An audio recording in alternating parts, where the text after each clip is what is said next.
Boa tarde, meus amigos. Hoje nós vamos conversar um pouco sobre vibração mecânica. Vou apresentar 2 livros para vocês e nós vamos continuar o desenvolvimento da nossa máquina retífica plana.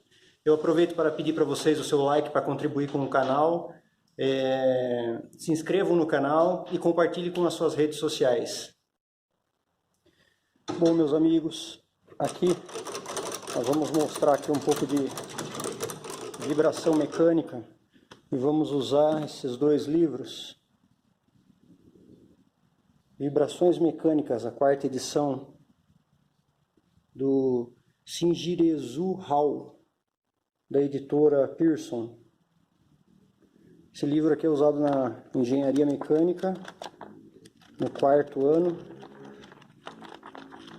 É uma excelente fonte sobre o tema vibrações mecânicas. E também este livro de resistência dos materiais, Beer Johnson, muito conhecido também na engenharia civil, engenharia mecânica, da editora Pearson.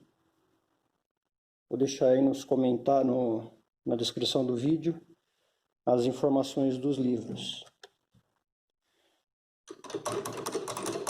Aqui então eu tenho um sistema massa-mola, em que dá para a gente começar a conversar sobre a vibração mecânica. Inicialmente, nós podemos definir a vibração mecânica como um sistema oscilatório onde um movimento mecânico se repete em ciclos constantemente.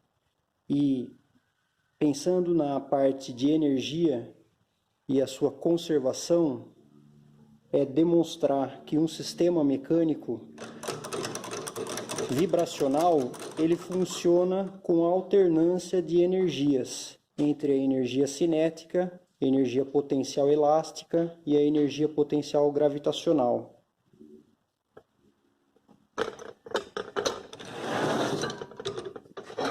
Eu desenhei aqui uma máquina operatriz, no caso um torno, para vocês entender esse primeiro conceito da energia na vibração mecânica. Então você tem uma máquina operatriz, possui uma determinada massa e uma configuração geométrica, onde a sua massa está distribuída no espaço 3D, de tal forma que a máquina opere e faça algum serviço. Pensando na parte de energia de todo esse sistema, você tem a entrada de energia elétrica pelo motor. A energia elétrica é convertida em energia cinética. E essa energia cinética move peças. No caso, o eixo árvore aqui, por exemplo. Toda peça tem um certo desbalanceamento, por ela não ser totalmente precisa. O desbalanceamento com velocidade gera forças, que gera acelerações. A sua máquina tem uma massa, essa aqui é a segunda lei de Newton, e se você tem energia cinética sendo convertida em força, criando aceleração nesta massa, você vai ter uma excitação mecânica. Essa excitação mecânica ela vai gerar energia potencial elástica, porque as peças vão se deformar como uma mola. A gente não consegue ver numa máquina operatriz porque essas deformações são muito pequenininhas. É propositalmente projetado para ser pequena essas deformações. O barramento, por exemplo, ele enverga. Mas a gente não vê, é muito pequenininho isso. Mas quando as peças se deformam, elas adquirem energia elástica, energia potencial elástica. Como as peças também têm oscilações na vertical, você aumenta ou diminui a energia potencial gravitacional das peças. Numa máquina operatriz, como essa oscilação é muito pequenininha, essa energia é praticamente desprezível numa análise de vibração. É mais a energia elástica realmente. Mas essa energia ela volta a ser convertida em energia cinética, porque as peças vibram.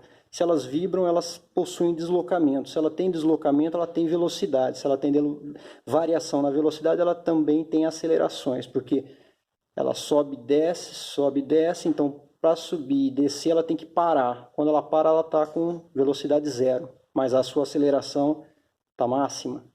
E ela desce ganhando velocidade. Depois essa velocidade é convertida em energia elástica e esse movimento continua se alternando. E a vibração vai alternando, então, energia cinética, energia elástica, e isso numa máquina ela pode causar muito problema. Então a energia cinética aqui ela volta a ser gerada na máquina, na parte da vibração, e a máquina como um todo tem uma saída de energia. Então teve uma entrada, teve uma saída, e a saída da energia saiu em energia sonora, em energia de calor com atrito, e a energia propriamente útil para fazer a usinagem, o corte do metal. Então esse primeiro conceito da vibração é fundamental para a gente começar a entender e tentar controlar a vibração. Vocês podem ver aqui que eu tenho uma massa de 5,735 kg. Eu tenho uma mola, mas eu teoricamente não tenho um amortecimento. Mas eu excito ela com uma força e vocês observem que ela tem uma certa frequência. Essa frequência é uma frequência natural deste conjunto, desta massa para esta mola. Você imagina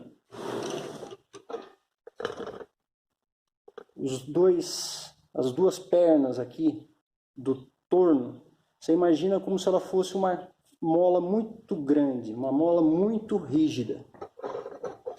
Então você vai ter a máquina vibrando assim, como se a gente estivesse modelando as pernas da máquina como uma mola. Eu tenho uma mola aqui, eu tenho uma mola aqui. Então quer dizer que, como elas são diferentes, provavelmente o torno também vai trabalhar assim, vibrando assim. Ok? E por ele ser muito reforçado, aumenta-se a rigidez. Aumentando a rigidez, diminui essa oscilação. Por isso as máquinas operatrizes são muito pesadas e muito reforçadas.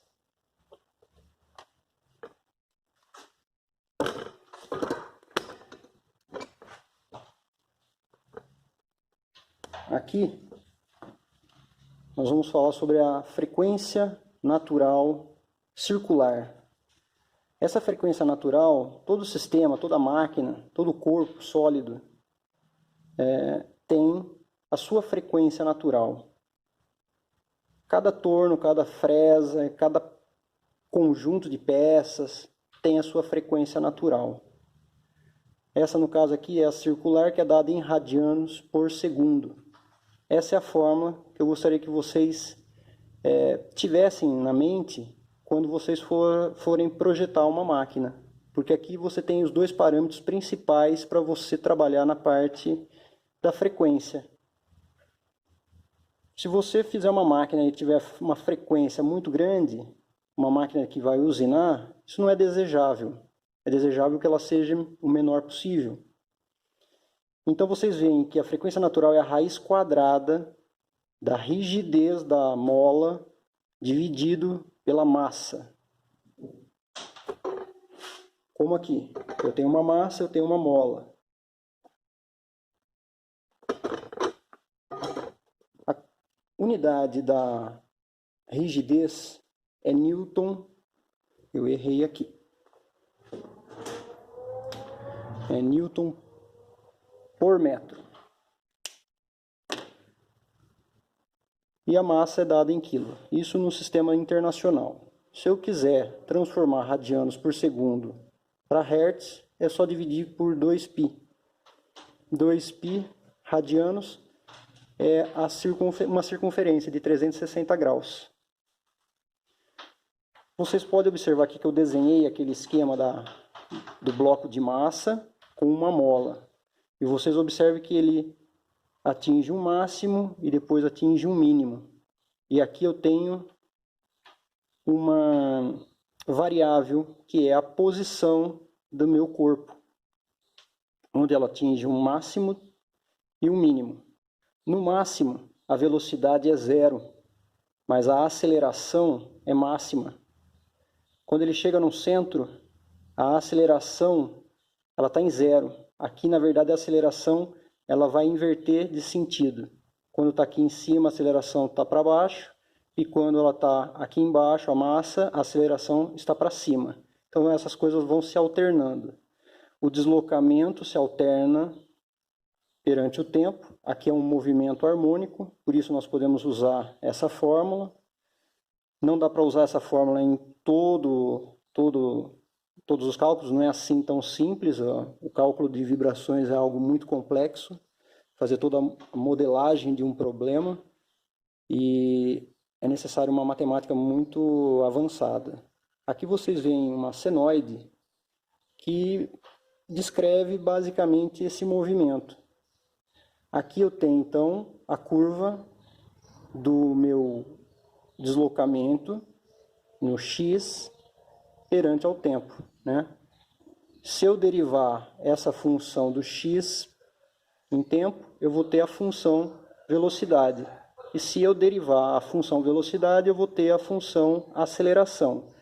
Com essas três funções, a função deslocamento, a função velocidade e a função aceleração, a gente consegue calcular várias coisas para fazer um cálculo com relação à vibração. Vocês observem que aqui essa oscilação ela é considerada infinita, porque aqui eu estou desconsiderando atrito, estou desconsiderando a questão aerodinâmica, que o ar acaba roubando energia, e estou considerando que a própria mola não tem nenhum fator de amortecimento. Então esse sistema ondulatório, a partir do momento que eu excito ele com uma força e solto, ele não para de vibrar nunca. Mas na realidade, nós sabemos que na natureza isso é só uma situação hipotética para a gente estudar. Na natureza, todo o material tem uma constante de amortecimento. Então aqui vocês podem ver que eu fiz o mesmo esquema, demonstrando que eu tenho uma mola de rigidez K, eu tenho a massa M, só que eu tenho um fator de amortecimento. Esse aqui é o símbolo do amortecedor que nós usamos para fazer o estudo de um modelo, para fazer os cálculos. E aqui vocês podem ver o gráfico da variação do x ao tempo e como ele vai diminuindo de amplitude até zerar o seu movimento. Esse decréscimo é a saída de energia que é dada pelo amortecedor. A função do amortecedor é pegar a energia do sistema e jogar para fora. É eliminar energia. Então, num carro, o amortecedor ele rouba a energia cinética, converte em calor e dissipa para o meio ambiente. Tem uma função muito parecida com o freio. O freio tem a função de pegar a energia cinética e frear o carro. Quer dizer, eliminar aquela energia cinética e converter ela em calor no disco de freio. E aqui o amortecedor é a mesma coisa. Se você pegar um amortecedor que trabalhou muito e colocar a mão, você vai ver que ele esquentou. Ele esquenta. No caso, ele trabalha com óleo, mas pode existir um amortecedor com ar ou até mesmo com atrito. Então aqui vocês observem que por mais que eu excite ele e largue, quando eu largo ele começa a parar porque a energia começa a ser dissipada. Aqui vocês veem um exemplo de amortecedor. O amortecedor, na verdade, é só essa parte interna. E a parte vermelha é a mola. Então eu tenho o que eu tenho aqui nesse diagrama. A mola e o amortecimento. Lembrando que o amortecedor, a força dessa haste interna, ela varia com a velocidade desse avanço. Se a velocidade for bem lenta, a reação da força criada pelo amortecedor é pequena. Mas se for muito rápido o golpe aqui, a força na haste é muito grande. Quer dizer, então, que a força da haste é proporcional à velocidade de deslocamento. Se passar por um buraco pequeno, a velocidade é pequena, a reação da haste do amortecedor é pequena. Se for um golpe muito grande, rápido, a velocidade vai ser grande, e se a velocidade é grande, a força será proporcionalmente grande. É diferente da mola. A força da mola, ela não varia com velocidade, varia com o deslocamento dela. Quanto mais você aperta ela, quanto mais você deforma ela, maior a força. Ela não varia com a velocidade, o amortecedor varia com a velocidade. Isso é outro conceito importante saber. Então eu poderia acionar, colocar, instalar aqui nesse meu esquema, um amortecedor para fazer com que esse peso, essa massa, ela dissipe mais rapidamente a energia mecânica para que ela pare de vibrar o mais rápido possível.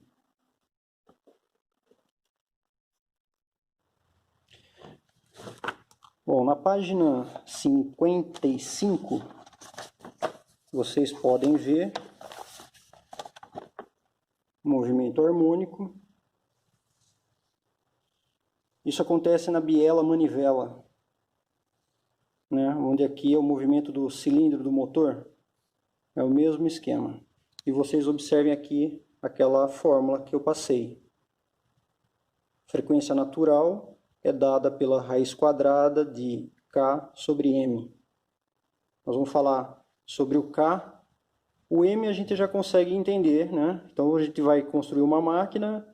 Quanto maior a massa, imagina essa seta aqui é para mais, tá? Se eu aumentar o M aqui embaixo dessa equação, eu vou estar diminuindo a frequência. Então, se eu pegar e construir um torno, usar 100 kg de ferro, de aço, a minha frequência vai ser, vou chutar aqui um valor, vai ser de 100 Hz, ou 100 radianos por segundo, porque aqui é dado por radianos por segundo. Mas se eu dobrar a massa, eu vou diminuir a frequência. Lembrando que aqui eu tenho uma proporção de raiz quadrada, certo? Então, desenvolver uma máquina, você quer que ela não vibre muito? Aumente a massa. Essa é a principal informação. Quer vibrar menos? Aumenta a massa. Quer que vibre mais? Diminua a massa. E é lógico que existe a rigidez. A rigidez a gente vai precisar de entrar em conceitos de resistência dos materiais. Vou mostrar aqui mais outra parte. Olha que interessante aqui, ó. Você tem esse caminhão, tem uma pessoa aqui, você tem toda uma mecânica e isso aqui pode oscilar. Dependendo da oscilação que der, pode causar um acidente. Então, às vezes a gente vê uma situação e a gente desconsidera a vibração, mas a vibração sempre está em todos os equipamentos e ela pode causar graves acidentes, como por exemplo na ressonância mecânica. Aqui está um dos exemplos que eu acho interessante mostrar para as pessoas, que elas esquecem que tem vibração também na correia, né? A gente vê ela vibrando. E a gente pode modelar esse sistema como se essa porção da correia fosse uma mola. Tem hora que ela está tracionada, tem hora que ela está distendida. E aqui da mesma forma, você consegue perceber que está oscilando a energia cinética se transformando em energia elástica e vice-versa constantemente. Vamos mostrar isso acontecendo na prática.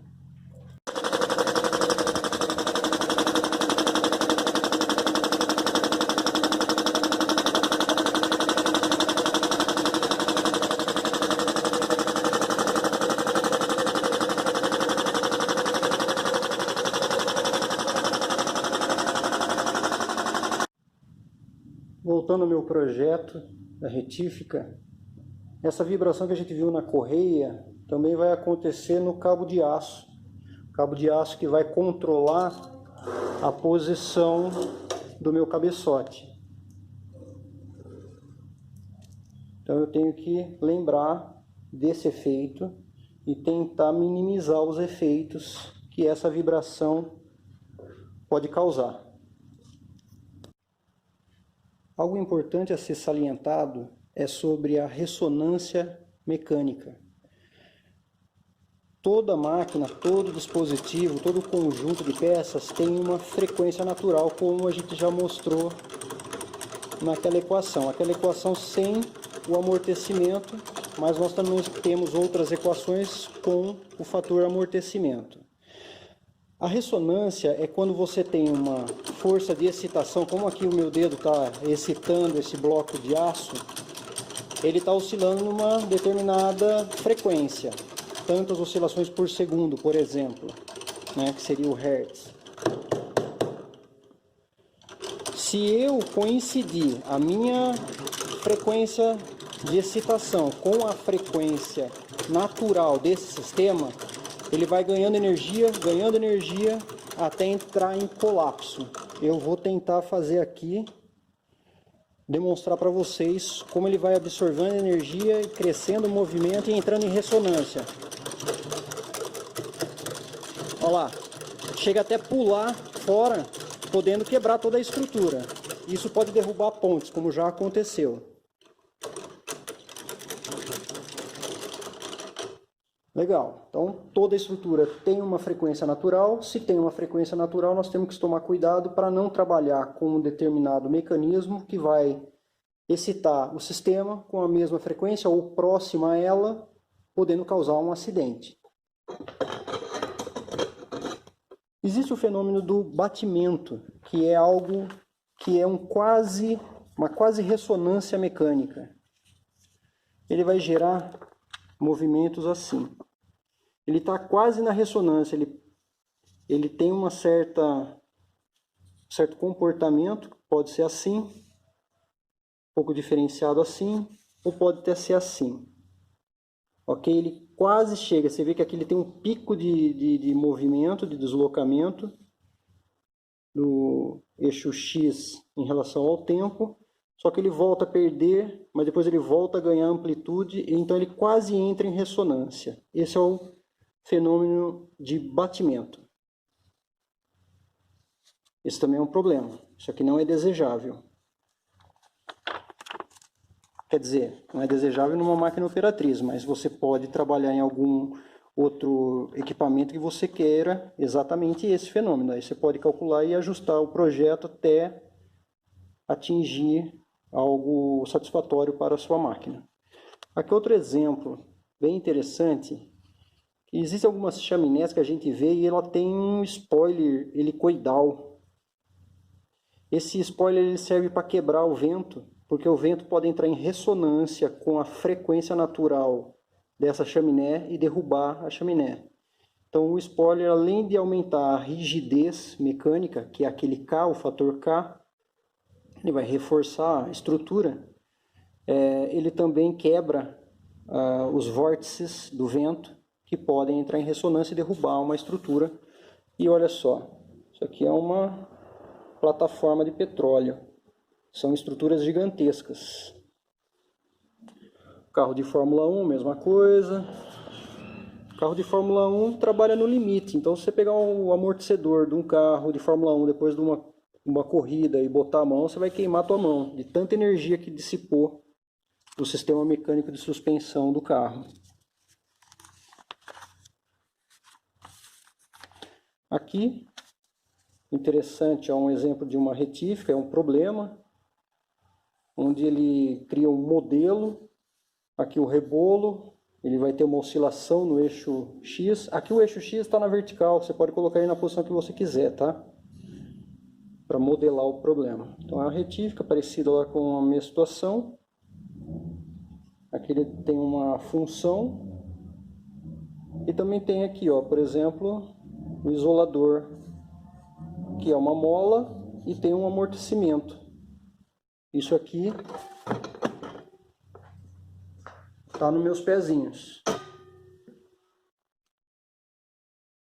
O pezinho vai servir como mola, mas também tem amortecimento. Quer dizer, o pezinho vai dissipar energia mecânica. Na página 187 vocês podem ver um torno e aqui ele começa a modelagem de um problema. E aqui um exemplo da modelagem do torno, ok? Vocês veem que ele transformou aqui nos pés numa mola de rigidez K1 e a mola no ponto B com rigidez K2. Eu tenho um centro de gravidade, deixa eu pegar aqui. Eu tenho um centro de gravidade, eu tenho a massa do torno, eu tenho o momento de inércia de massa, que é o que quer dizer, esse aqui não, desculpa, esse aqui é o momento de inércia polar, que é a dificuldade, a inércia toda essa massa distribuída no espaço em relação ao centro de gravidade, toda essa inércia, né? Esse momento de inércia, que é essa dificuldade de você colocar essa massa em movimento. Vocês podem observar aqui que o torno aqui está inclinado, e tem equacionamento das equações de posicionamento, tem a distância do centro de gravidade. Aqui tem mais informações, e assim vai o problema sendo resolvido para tentar calcular qual é a frequência de vibração, o deslocamento máximo e mínimo. São cálculos bem difíceis. Na prática, é mais fácil a gente construir, medir, mas sabendo os princípios básicos, você constrói a máquina, usa um equipamento para medir a vibração e vai ajustando conforme a sua necessidade. Mas é muito interessante. Para quem vai estudar engenharia, eu recomendo adquirir um livro desse, porque vale a pena o investimento. Esse outro é uma outra matéria também da Faculdade de Engenharia Mecânica, Resistência dos Materiais. É uma bíblia. É muito interessante.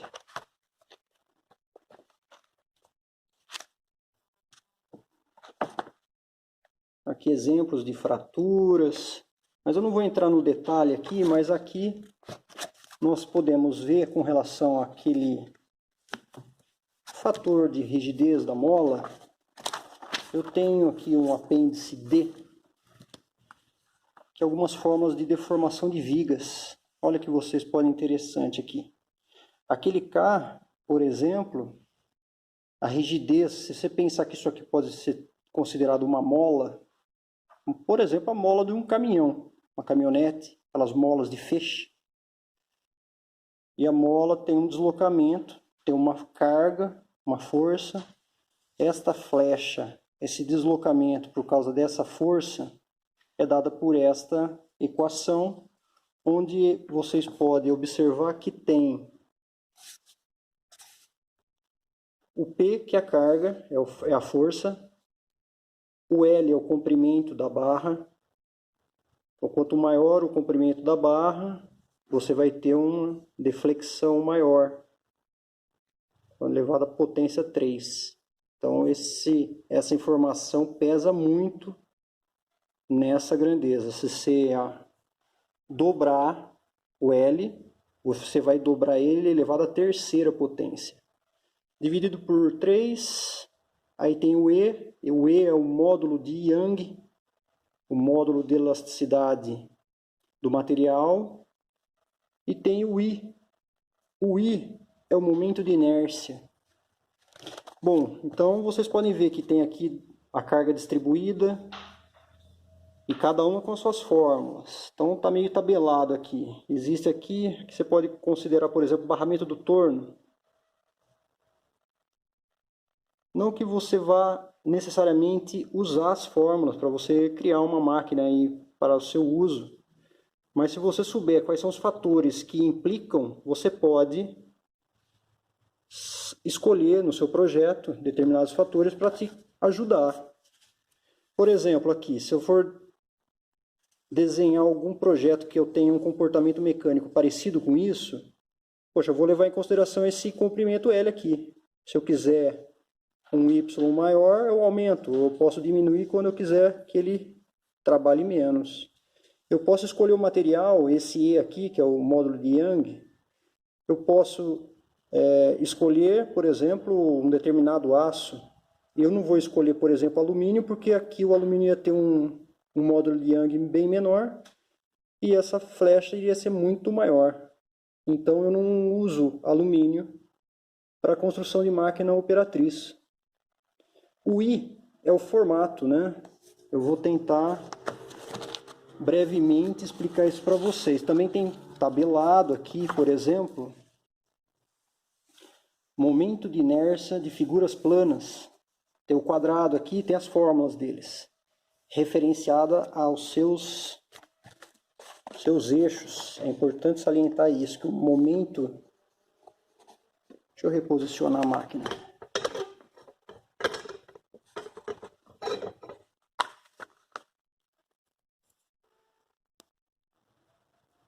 O momento de inércia é uma grandeza de quarta dimensão. Nós temos o comprimento, nós temos a área e o volume. O comprimento é de uma dimensão, a área com 2 dimensões, o volume com 3 dimensões e o momento de inércia com 4 dimensões. Então, vocês podem ver aqui na fórmula que tem o B vezes o H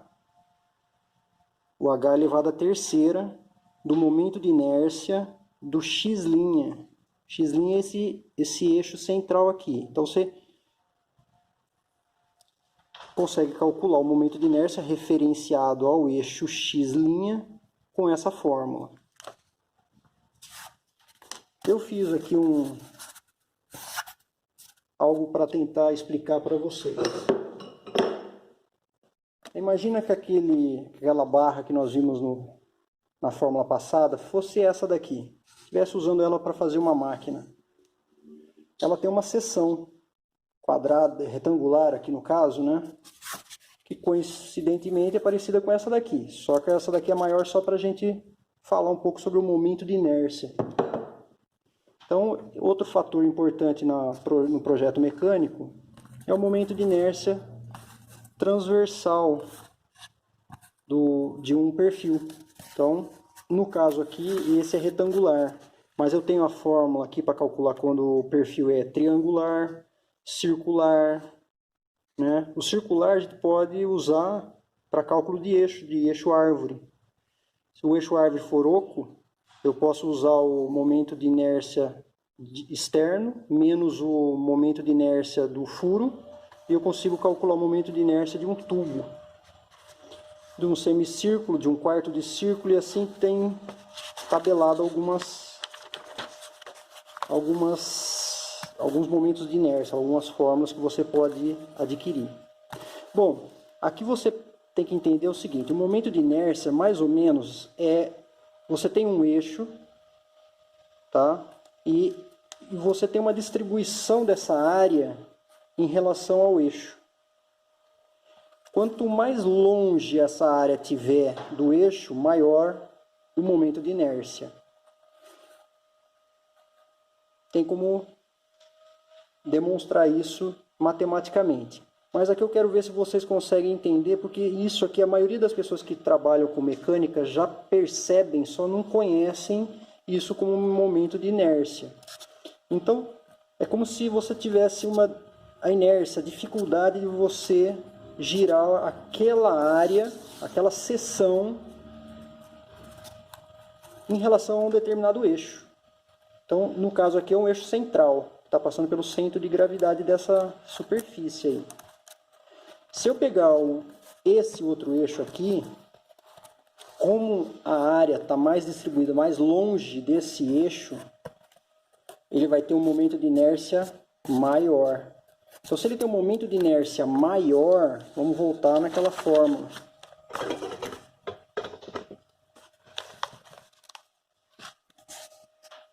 Olha só, se eu aumentar esse I, que é o momento de inércia, eu diminuo esse Y, né?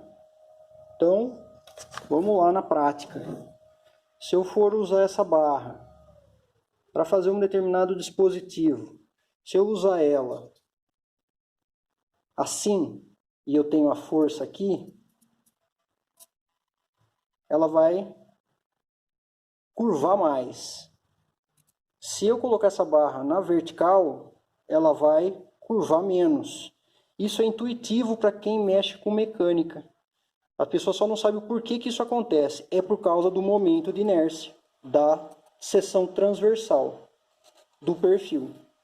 Por isso que o barramento de um torno tem todo um desenho para que para que o momento de inércia da seção transversal do barramento seja grande. Sendo grande, essa deflexão do barramento vai ser pequena. Então, aí que é o legal da fórmula. Não é até calcular, porque fica difícil realmente de calcular, porque na vida real, uma máquina não dá para você fazer algo tão simplório assim, né? Um torno é todo cheio de peças e elas se movimentam. Um carro transversal uma hora está numa posição, outra hora está em outra, e toda essa questão de vibração, da distribuição da massa no espaço varia. Então, o que é legal é saber na fórmula o que aumenta, o que diminui conforme eu altere. Então, sabendo quais são as grandezas que afetam a minha construção, eu posso ir trabalhando elas para ganhar a rigidez mecânica, para ganhar isso. Então, eu consigo, na hora de desenhar a máquina, desenhar. Escolhendo o módulo de Young, eu escolho o material. Escolhendo o momento de inércia, eu desenho o que eu quero realmente reforçar, né? A força depende da máquina e o L, que é o comprimento, também depende do projeto mecânico. Então, vejam que interessante, a gente consegue, na hora de projetar uma máquina, projetar a máquina já pensando na rigidez da estrutura e também aumentando ou diminuindo a massa conforme eu queira. No capítulo 9 do livro Vibrações Mecânicas, você vai ver como controlar a vibração. Essa parte eu acho bem interessante, não tem como passar por detalhes, mas ele aqui dá várias situações em que você pode contornar problemas com a vibração mecânica. Como, por exemplo, usando os coxins, né? Com molas, com borracha. A borracha serve de amortecedor. Por quê? Porque ela pega energia cinética e converte em calor. Ela esquenta a borracha na hora da vibração. E ela dissipa energia para o meio ambiente. Aqui vocês podem ver outro exemplo interessante sobre vibração. Com um guindaste levantando uma grande massa. Os cabos de aço trabalhando como mola, e toda essa estrutura, dependendo da velocidade de acionamento aqui e a oscilação, isso pode ser perigoso. Por quê? Porque isso aqui vai estar oscilando. Se esse braço não se mexer da forma correta, ele pode acrescentar energia no sistema, fazendo o tombamento desse guindaste. Isso pode ocorrer. Então imagina, por exemplo, um teleférico, um bondinho onde tem o cabo de aço e tem todo esse comportamento elástico do cabo de aço. No içamento de uma carga num helicóptero, o helicóptero está em movimento, está oscilando. Você imagina como é importante a avaliação de um sistema vibracional com os cabos de aço, uma torre, uma antena, por exemplo. Esse aqui é um outro exemplo em que pode acontecer na minha retífica, que é a vibração da estrutura nesse aspecto aqui, ó. A oscilação da parte superior oscilando, enquanto os meus 4 pezinhos no chão estão fixos. E olha só como ela vai se deformando. E eu tenho uma pequena deformação aqui no X, que é o que a gente mede com o medidor de vibração quando eu peço a escala de deslocamento. Aqui vocês podem ver um exemplo do problema com um guindaste, cabo de aço, aqui a modelagem dele, a minha massa e com a estrutura que vai trabalhar como se fossem molas. Outra situação importante a salientar na vibração mecânica é a vibração mecânica pela torção. Então aqui você mostra no diagrama trens de engrenagem, e você tem o momento polar de inércia, o momento de inércia polar da polia 1, ou da engrenagem 1, da engrenagem 2, da engrenagem 3, da engrenagem 4, 5 até a carga, e aqui é o motor. Os eixos, eles torcem. Então essa é uma outra vibração que está nas máquinas, todas que possuem algum tipo de eixo árvore. É um eixo que tenha potência mecânica. Eu construí aqui, para mostrar para vocês, este fenômeno que ocorre, por exemplo, no eixo árvore de um torno. Eu tenho uma grande massa, eu tenho uma haste, que aqui no caso é delgada de propósito para a gente poder mostrar o fenômeno, e esse fenômeno precisa também ser salientado no estudo de vibrações mecânicas quando for feita a construção de uma máquina. Como eu havia falado para vocês, todo sistema ou máquina ou conjunto de peças possui a sua própria vibração, a sua frequência natural de vibração. Aqui eu tenho também uma frequência natural de vibração. Ele fica vibrando na frequência natural dele.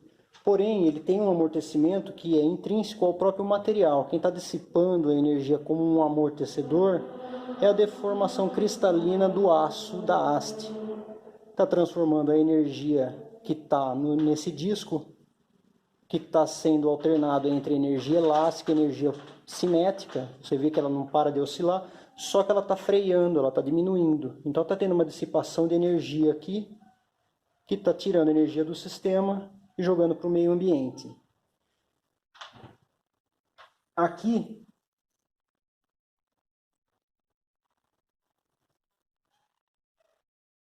eu não vou ter um deslocamento linear. Aqui eu vou ter um deslocamento em ângulo. Vamos chamar esse ângulo de θ.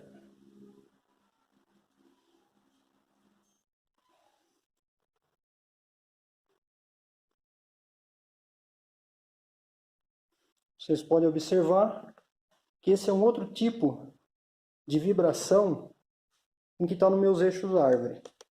Do torno, de uma fresa, de uma furadeira. Esse é outro tipo de vibração que nós precisamos tomar cuidado.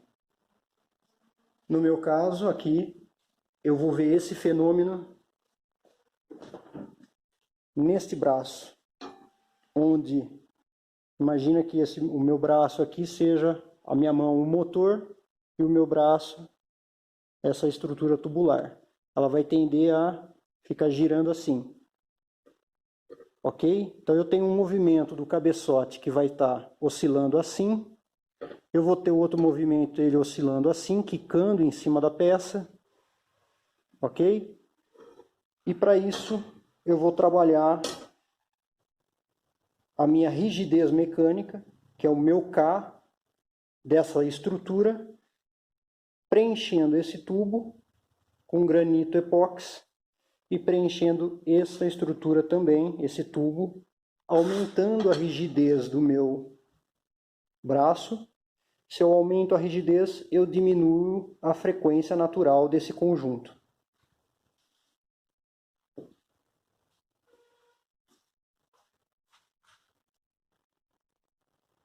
Antes de fazer o preenchimento com granito epóxi, eu vim aqui fazer algumas medições.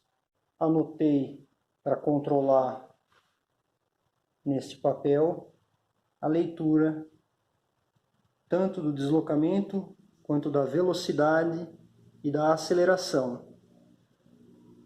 Eu usei aqui o ponto central da mesa, a perna frontal esquerda e atrás tem mais uma outra medição. Com esse aparelho, eu consigo colher informações de vibração com esse sensor. Só apertar esse botão que ele faz a leitura. Aqui ele está lendo essa parte aqui da vibração do motor.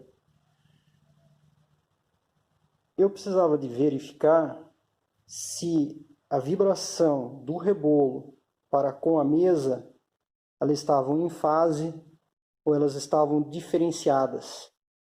Quer dizer que a distância da superfície aqui do rebolo à mesa estava variando. Então eu consegui fazer com o relógio comparador verificar se a oscilação do rebolo para com a mesa estava existindo.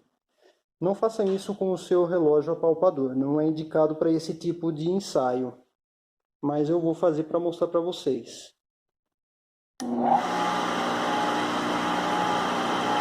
Vocês podem verificar que está variando algo em torno de 3 centésimos.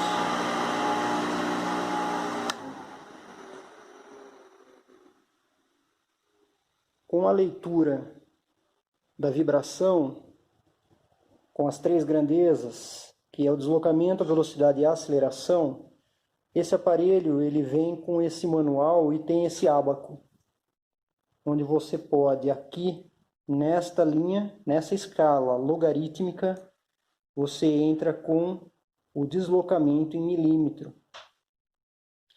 Nesta outra inclinação logarítmica, a aceleração em metros por segundo ao quadrado. Aqui embaixo você vai colher a informação da frequência em hertz. E aqui, na escala vertical, eu tenho a velocidade em milímetros por segundo. Então eu fiz algumas leituras e com a velocidade de aceleração eu cheguei numa frequência de 55 Hz e com o deslocamento com a velocidade 35 Hz. A frequência de vibração desse equipamento agora está próximo a 45 Hz, mais ou menos. E coincidiu a mesma frequência em outros locais. Mas vocês podem observar que da máquina toda, ela tem a mesma frequência de vibração, porque quem está excitando essa vibração é o motor, que tem uma determinada rotação. Esse motor é de 2 polos, então ele tem algo em torno de 3.450 RPM. Se eu dividir isso por 60 segundos, eu vou achar as revoluções por segundo, que vai ser o meu Hertz, que é um múltiplo dessa vibração, dessa frequência, ok? Eu calculei a frequência do motor em Hertz, que dá aproximadamente uns 55, 57 Hz. Então dá para a gente ver que está bem próximo a vibração, a frequência de vibração lida pelo aparelho e calculada através do ábaco com a frequência de excitação, que é a minha entrada de energia mecânica para o sistema de vibração de todo o conjunto. Para eu usar o granito epóxi nesta máquina, eu vou precisar de instalar alguns ferros transversais aqui dentro dos tubos. Eu vou furar e colocar alguns ferros para poder dar a ancoragem mecânica da resina com a estrutura externa, para que o miolo não fique solto, não gire, que ele realmente tenha coesão mecânica para transferir energia mecânica. Eu vou usar então a resina epóxi. Eu tenho aqui a resina e o endurecedor. Eu vou aproveitar e passar para vocês um vídeo, vou deixar o link aí na descrição do vídeo, de um grande amigo meu, do engenheiro Newton Polidoro, que tem um excelente vídeo. Eu vou deixar para vocês o link do vídeo dele, que ele detalha maiores proporções da resina do concreto epóxi ou do granito epóxi. Eu vou usar areia de construção peneirada, bem seca. A água aqui não é bem-vinda. A água na temperatura ambiente iria ficar líquida, junto, misturado com a resina e com a areia. Então ela não é bem-vinda. Seque bem o material. Eu peneirei a areia, tirei o material orgânico, sobrou essas pedrinhas que eu vou usar também. Vou usar um pouco dessa pedra que é usada em ornamentação de jardim, que também deve ser um granito. A areia é sílica. Essa parte aqui eu não tenho certeza do que é. E eu peneirei um pouco a pedra brita, que essa sim é basicamente feita de granito. Eu usei uma tela de 15 por 15 para poder selecionar as pedras menores das pedras maiores. Simplesmente porque a minha estrutura é um tubo de 2 polegadas, é delgado, e eu não queria, na hora de instalar, que as pedras grandes entupissem a passagem e impossibilitasse a produção de um granito epóxi homogêneo. Isso é muito importante para o controle da vibração. Aqui eu desenhei qual é a ideia do granito epóxi. Vocês podem observar que eu tenho em preto as pedras britas, em azul as pedras menores, nos pontos, que vão ser muito mais do que isso aqui, a areia, e em volta de tudo isso, abraçando tudo, envolvendo tudo, a resina epóxi. A ideia na vibração, no controle da vibração, e em vermelho aqui, eu desenhei um esquema de mola e amortecedor, que é o que a resina epóxi, a gente espera que ela vá trabalhar dessa forma aqui. Um grão vai vibrar com relação ao outro, tendo na sua interação um recheio de resina, em que ela vai se comportar como uma mola com um fator de amortecimento. E isso interagindo entre as pedras maiores, mas também vai haver entre as pedras menores.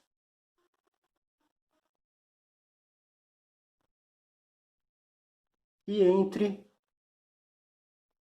um grão de areia e o outro, a mesma coisa. Criando uma infinidade de amortecedores e molas, fazendo com que toda essa matéria composta seja um grande dissipador de energia mecânica, diminuindo assim a vibração da retífica plana.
Eu vou mostrar para vocês a proporção que eu usei dos materiais para fazer o granito epóxi. Da parte da resina do endurecedor, que corresponde a 14% em massa, eu vou usar 225 gramas de resina epóxi e 135 gramas de endurecedor. A pedra brita, dessas que a gente encontra na construção civil, 850 gramas.